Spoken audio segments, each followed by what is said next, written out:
Most sales reps hang up the second they hear, "I'm not interested."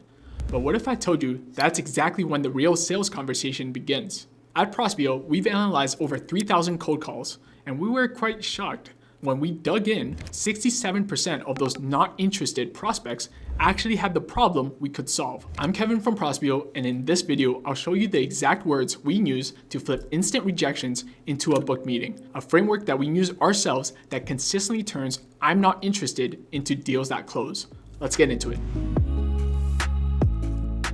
When you hear "I'm not interested" on a cold call, there's only two situations where you're going to get this objection. Situation number one is at the beginning of the call before you even did your pitch. Or situation number two, you get this during your pitch or after your pitch. And here's the difference. When they say it before you pitch anything, it's likely because they can sense that you're a salesperson trying to sell them something. In other words, you sound like 99% of the cold calls they get daily. So when you're cold calling someone, you're interrupting their day. So when you hear a prospect says, "I'm not interested," what they're saying is, "I didn't appreciate getting interrupted." Not necessarily, "You can't help me with my problem." Compared to the second scenario, if they say, "I'm not interested," either mid-pitch or after they heard your pitch, this could either be maybe you did a poor job explaining the problem you solve, or clearly there aren't a fit. But your job is to dig deeper and find out which one it is. So once you understand these scenarios where you'll hear these objections, let's walk you through exactly how to tackle each scenario step by step with example role plays. Okay, scenario number one, they give you "I'm not interested" before you even pitch.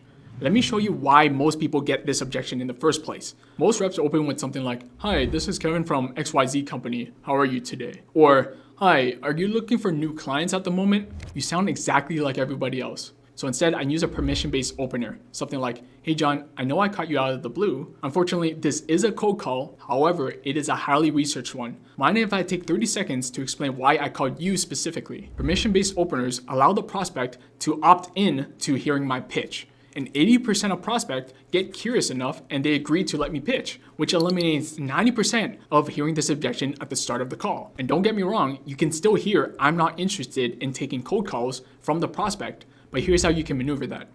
"Yeah, that's fair. I know I'm calling you out of the blue. Just to ensure I don't call you ever again, is it because I caught you in the middle of something, or you just hate cold calls?" If the prospect says, "I hate cold calls," understandable, I hate making cold calls myself, but before I take you off my list, do you mind if I ask one last question? And 90% of the time, they're going to say, "Okay, make it quick," or "Go for it." And this is, again, you're asking for permission in a different way to do your pitch, but not just any pitch. You're going to use something that's called a reverse pitch, and it looks something like this.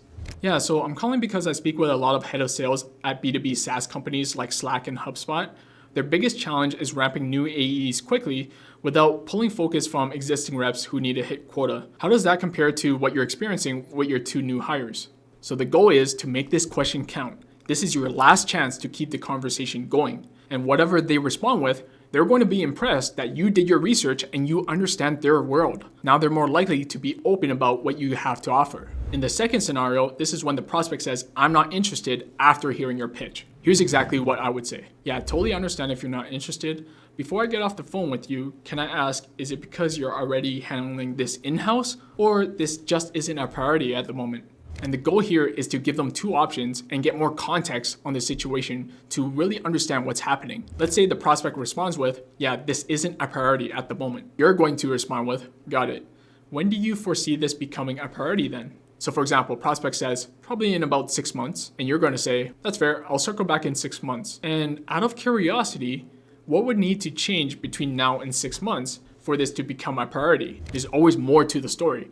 And these responses help you uncover what's really going on. Sometimes they're going to give you another challenge that they're dealing with. And if that's something your product or solution can help solve, then you can segue the conversation there as well. And there you have it. Now you know exactly what to say when prospects give you this objection. Remember, this objection usually isn't about you or your solution. It's all about timing, context, and how you approach the conversation. So use permission-based openers to prevent the objection from happening up front. But if you do hear it, dig deeper and understand the real reasons. Try these responses the next time you hear these objections and watch how many more conversations you can keep alive. If you got value from this video, hit that like button, subscribe for more cold calling strategies, and I'll see you in the next one.